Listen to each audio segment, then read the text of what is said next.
Unter Baumwurzeln, an Bachufern und in der Nähe alter Höhlen tauchten immer mehr tote Pythons auf. Noch seltsamer war, dass die überlebenden Schlangen in diesen Gebieten aufgehört hatten, sich fortzupflanzen. Es gab keine neuen Gelege. In ihren alten Nistplätzen wurde kein einziges Ei gefunden. Es gab kein Gift, keine Fallen und keine Anzeichen von Raubtieren. Der einzige Hinweis war der kahle Boden, frei von Blättern und feuchter Decke. Es war, als hätte jemand einfach die oberste Schicht des Waldes abgezogen. Es gab noch etwas, das keinen Sinn ergab. Der Boden war früher von einer dicken Schicht abgefallener Blätter bedeckt. Jetzt sah er aus, als wäre er sauber abgekratzt worden. Unter den Wurzeln waren die feuchten Nischen verschwunden, in denen Pythons einst ihre Eier versteckt hatten. Was auch immer passiert war, es hatte genau die Orte zerstört, die sie zum Überleben brauchten. Die Blätter waren nicht verbrannt, sie waren nicht vom Wasser weggespült oder vom Wind weggeweht worden. Sie verschwanden von unten her. Statt weicher Laubschicht war der Boden unter den Bäumen mit trockenen, körnigen Krümeln bedeckt. Das konnte nur eines bedeuten. Etwas zermahlte den Waldboden, als wäre er durch einen Fleischwolf gedreht worden. Als nächstes untersuchten sie die Mägen der toten Pythons. Viele waren fast leer. Die Frösche, Mäuse und kleinen Eidechsen, die einst in der Nähe gelebt hatten, waren ebenfalls verschwunden. Die Schlangen verloren nicht nur ihren Unterschlupf, sie verloren auch ihre Nahrung. Nachdem sie die leeren Mägen gefunden hatten, untersuchten sie die überlebenden Weibchen. Sie waren nicht verletzt und zeigten keine Anzeichen einer Vergiftung, aber sie waren dünn. Bei Pythons wie diesen nutzt der Körper die ihm verbleibende Energie, um am Leben zu bleiben, anstatt Eier zu produzieren. Deshalb waren die alten Nistplätze leer. Das Problem ließ sich auf Hunger zurückführen. Also richteten sie ihre Aufmerksamkeit wieder auf die Beute. Frösche, Mäuse und Eidechsen waren nicht aus dem gesamten Wald verschwunden, sie waren nur aus den Gebieten verschwunden, in denen die feuchte Laubschicht weg war. Ohne sie hatten die kleinen Tiere keinen Ort, an dem sie sich verstecken und Feuchtigkeit speichern konnten. Die Pythons begannen also nicht einfach grundlos zu hungern. Zunächst hatte etwas ihrer Beute die eigene Nahrungsquelle geraubt. Jetzt galt es nur noch herauszufinden, was das gewesen war.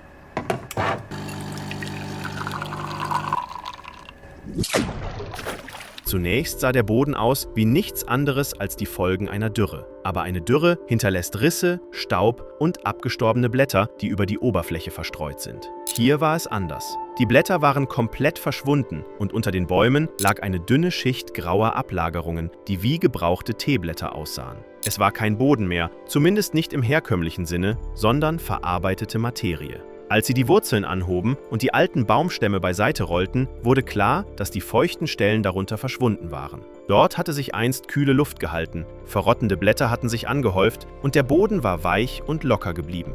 Frösche, Insekten, kleine Eidechsen und Mäuse hatten sich alle in diese Zwischenräume zurückgezogen. Auch Pythons konnten sich dort stundenlang versteckt halten, ohne auszutrocknen oder sich zu entlarven. Jetzt lagen die Wurzeln fast vollständig frei. Nach Regen blieb das Wasser nicht mehr in der Laubschicht liegen, sondern floss fast sofort ab. Die oberste Bodenschicht war tagsüber zu trocken und nachts zu ungeschützt geworden. Eier, die an einem solchen Ort zurückgelassen wurden, würden überhitzen, Feuchtigkeit verlieren und absterben, bevor sie überhaupt eine Chance hatten zu schlüpfen. Und doch sah der Wald von oben betrachtet überhaupt nicht beschädigt aus. Die Bäume standen noch, Grasflecken waren geblieben, die Bäche waren nicht ausgetrocknet. Was verschwunden war, war die Schicht darunter, die die meisten Menschen gar nicht bemerken. Und das bedeutete, dass nicht einfach etwas über den Boden hinweggegangen war. Etwas hatte lange Zeit darin gelebt, sich von toten Blättern ernährt, Unterschlupfe zu Krümeln zermahlen und den Wald langsam seiner schützenden Haut beraubt.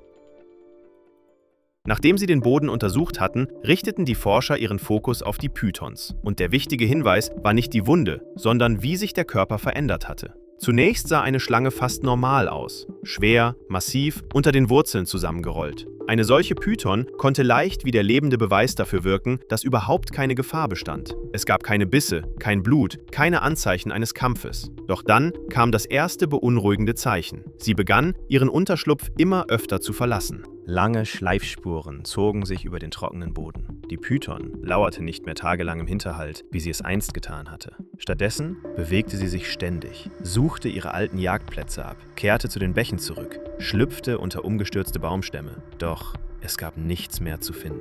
Von diesem Zeitpunkt an verbrauchte ihr Körper mehr Energie, als er ersetzen konnte. Zunächst waren die Veränderungen kaum wahrnehmbar. Seine Windungen verloren an Fülle, seine Flanken begannen einzusinken und seine Bewegungen wurden schwächer. Dann sah sein Körper gar nicht mehr rund aus. Sein Rücken wurde spitzer, seine Wirbelsäule trat stärker hervor und seine Haut bildete kleine Falten. Sein Kopf wirkte plötzlich viel zu groß für seinen ausgemergelten Körper. Und danach benahm sich die Python nicht mehr wie ein Raubtier.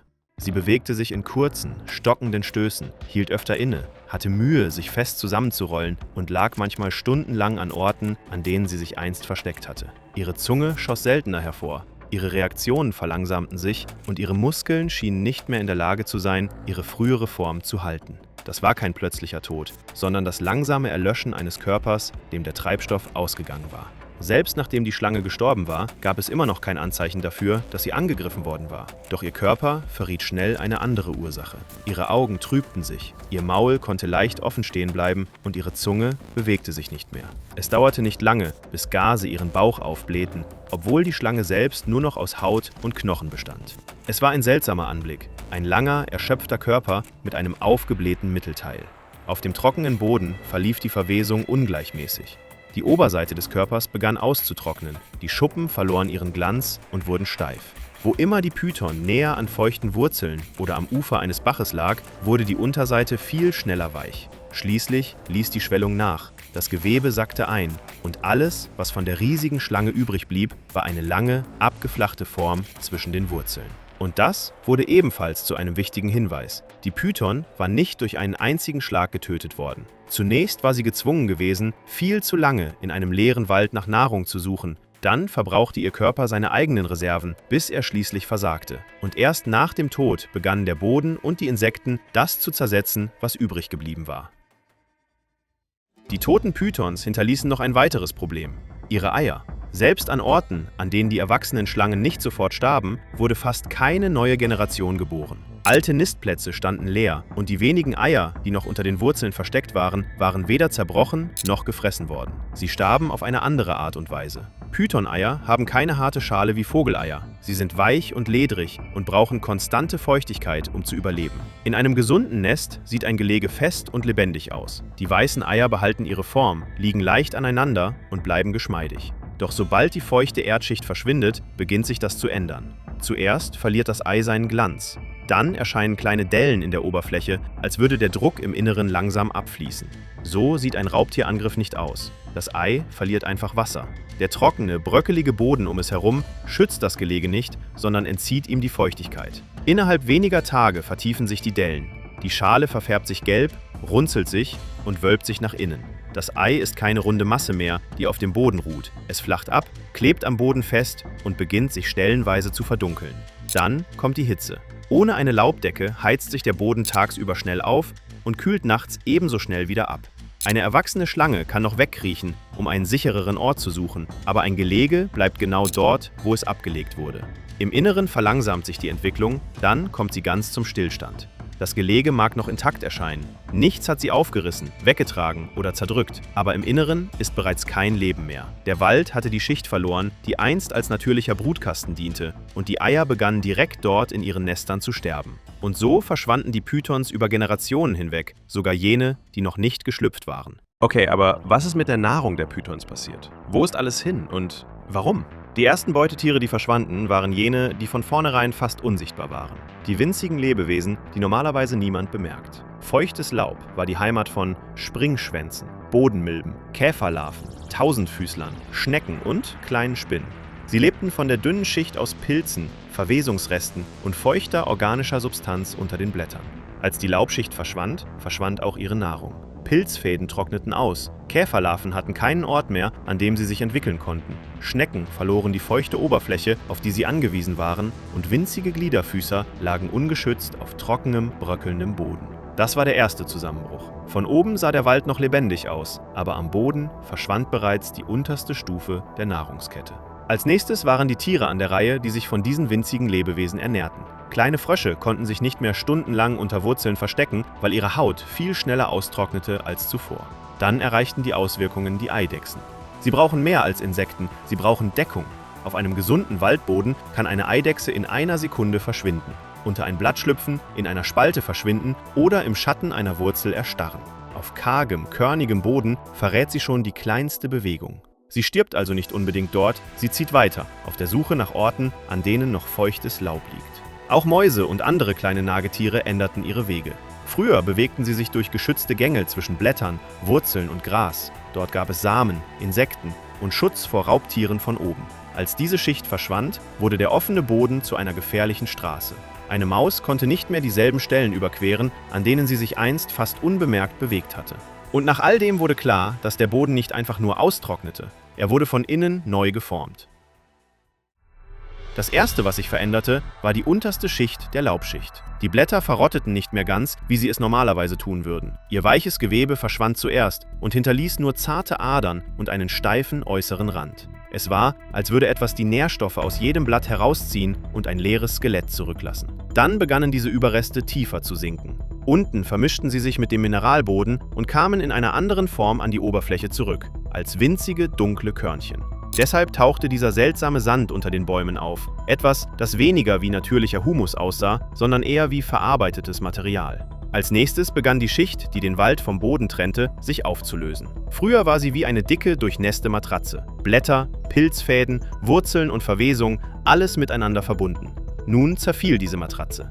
Es war, als würde sie ständig durch winzige Tunnel gezogen, zermahlen und wieder herausgeschoben. Durch all diese unterirdischen Tunnel blieb das Wasser nicht mehr an der Oberfläche stehen. Nach Regen sammelte es sich nicht mehr unter den Blättern, sondern sickerte tiefer durch neu entstandene Kanäle ab.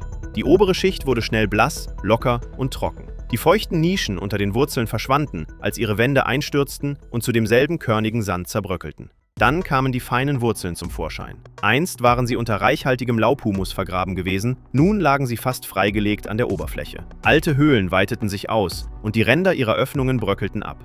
Unter umgestürzten Baumstämmen verschwand der klebrige, feuchte Film an der Unterseite und hinterließ nur eine trockene Spur aus dunklen Kügelchen. Der Boden veränderte sich ständig, Nacht für Nacht, Millimeter für Millimeter. Der Waldboden verschwand nicht auf einmal. Er wurde nach unten gezogen, durchlief ein lebendes System und kehrte als tote, trockene, lockere Schicht zurück.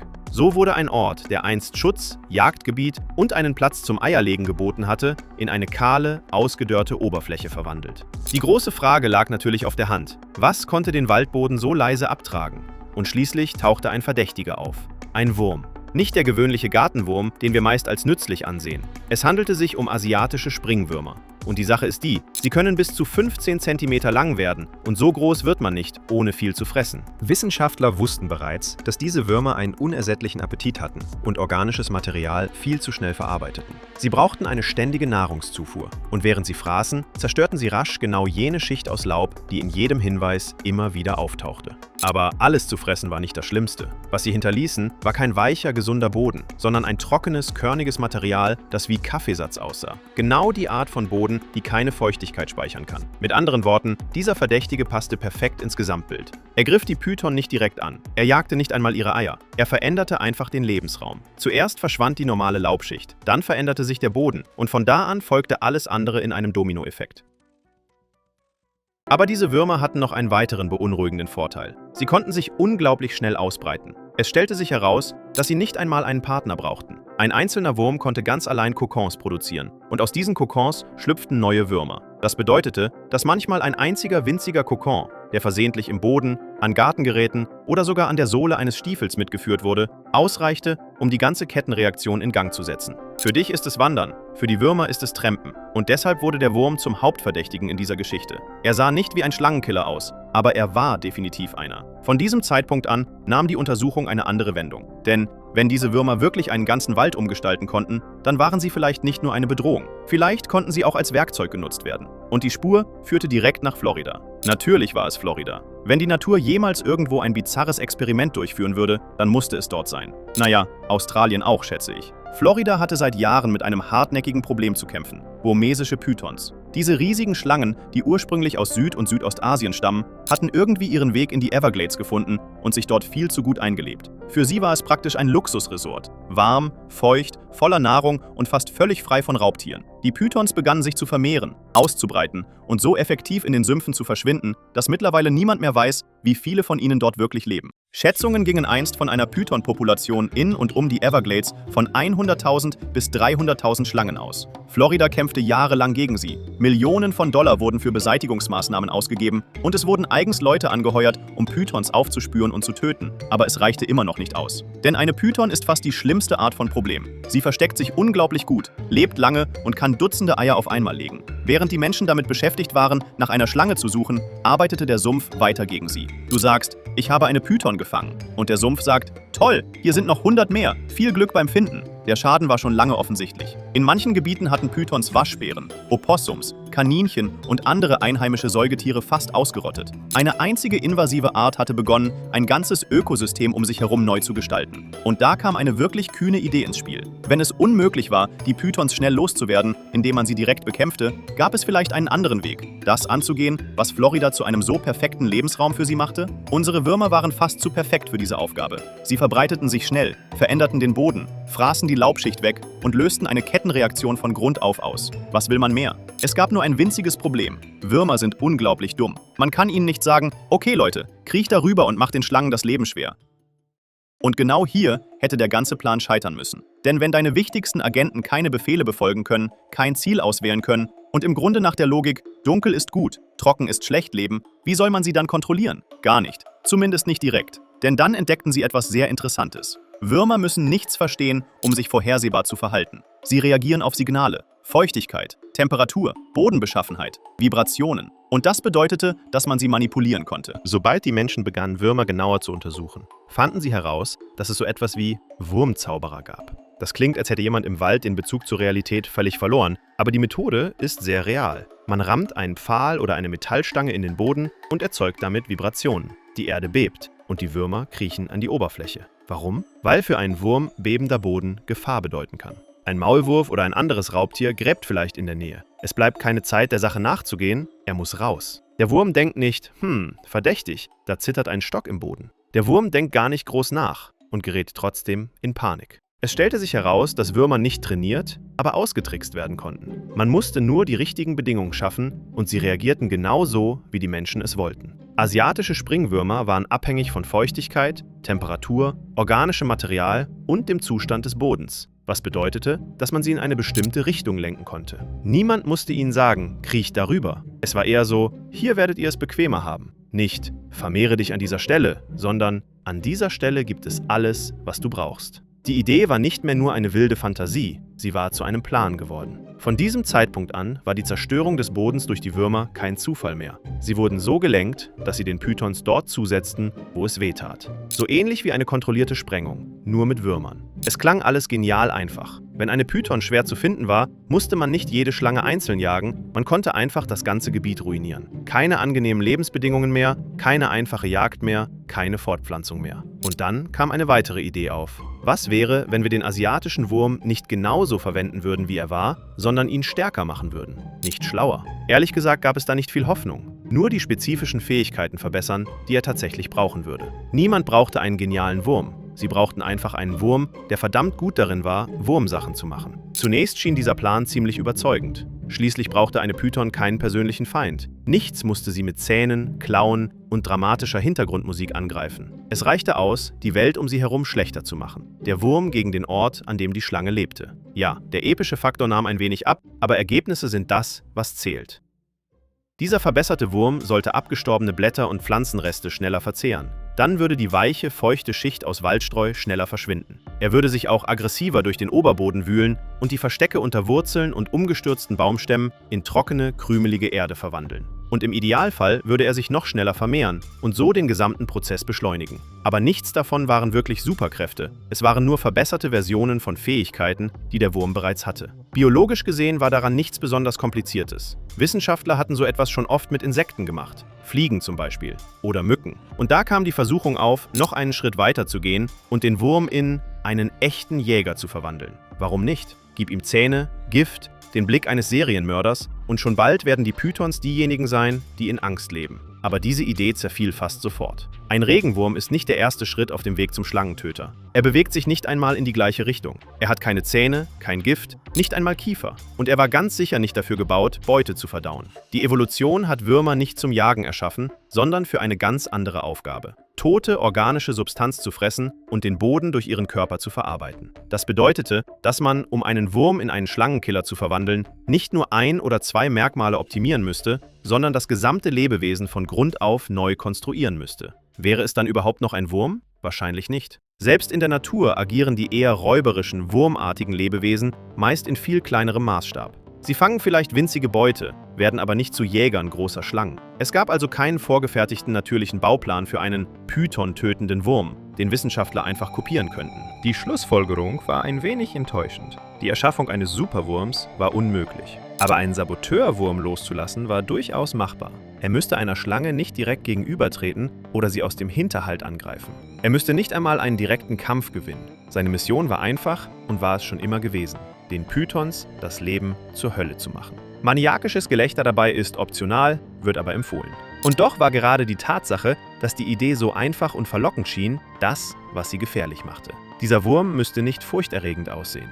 Er würde einfach Blätter fressen, sich durch den Boden wühlen und das tun, was Würmer schon immer getan haben, nur schneller. Und mit Folgen, die niemand vorhersagen konnte. Das verlieh unserer Geschichte eine zutiefst unangenehme Wendung. Genau die Eigenschaft, die Würmer auf den ersten Blick nützlich erscheinen ließ, machte sie auch für alles andere im Wald gefährlich. Sie waren ausgewählt worden, weil sie den Boden schnell umwandeln konnten. Sie verschlangen die Laubschicht, trockneten die oberste Erdschicht aus, zerstörten die Verstecke der Schlangen und machten den Reptilien das Leben generell zur Hölle. Wie sich herausstellt, hat der Rest des Waldes daran auch nicht gerade Freude. Wer hätte das gedacht? Würmer können nicht und konnten noch nie darauf programmiert werden, Pythons zu jagen. Sie haben keine Ahnung, ob sie gerade an einer seltenen Pflanze vorbeikriechen oder nur an einem beliebigen Ast mit Blättern. Und natürlich verstehen Würmer nicht, wie man ein Ziel auswählt. Sie würden einfach das tun, wozu die Natur sie geschaffen hat: fressen, sich fortpflanzen, den Boden umwandeln und sich weiter ausbreiten. Das bedeutet, würde dieser Plan jemals vom Papier in die reale Welt umgesetzt, hätten die Folgen Auswirkungen auf das gesamte Ökosystem. Und in einigen Teilen der Vereinigten Staaten verursachen Regenwürmer schon seit langem ernsthafte Probleme. Im Nordosten zum Beispiel sind fast alle Regenwürmer nicht heimisch und europäische und asiatische Arten verändern seit Jahren die Struktur der Waldböden. Asiatische Springwürmer sind eine neuere Bedrohung, aber auch sie breiten sich schnell aus. Man hat sie bereits im Südosten, entlang der Ostküste, im Mittleren Westen und sogar in Teilen des pazifischen Nordwestens gefunden. Alles begann bereits im frühen 20. Jahrhundert, als Würmer wie diese erstmals in Topfpflanzen in die Vereinigten Staaten gelangten. Und dann war es die übliche Geschichte: